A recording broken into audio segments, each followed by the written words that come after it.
Saan nga ba aabot ang 1,000 pesos mo? Halina't samahan ako mag-shopping ng pang room decor sa Mr. D.I.Y. Ano-ano kaya ang mabibili natin sa 1,000 pesos? Mura ba talaga? Hanap mo ba usapang pera? Habang lang, do it yourself. Room makeover. Shopee na sana hall. Ganito ang hanap mo. Subscribe na and hit the bell. To ang Mikael TV. Hello guys, I'm Mikael and welcome to my channel. Ipagpapatuloy natin ngayon ang room makeover. At ito na ang part 3. Sa ating part 1, doon tayo gumawa ng accent wall or yung honeycomb wall. At yung ating part 2 naman, ito yung nag-Shopee haul tayo. At sa video natin ngayon, tayo ay mamimili sa Mr. D.I.Y. Ang pinakamalapit na Mr. D.I.Y branch dito sa may amin ay itong branch nila sa may Circle C sa may Mindanao Avenue. So, punta na tayo doon. Let's go!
After ng ilang oras na pag-ikot, yes, oras po, ako nag-ikot sa Mr. D.I.Y.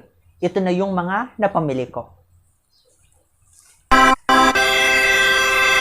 So, marami-rami din naman siya. So, isa-isahin na natin ngayon.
真的睡着了。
At kung nagustuhan mo itong video na ito, don't forget to like at comment na rin kayo kung may mga gusto kayong ipagawa or gawin natin sa mga susunod ko pang videos.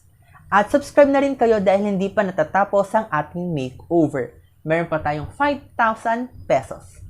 And hit the notification bell para masubaybayan nyo ang makeover na ating gagawin. Yan lang. Thank you!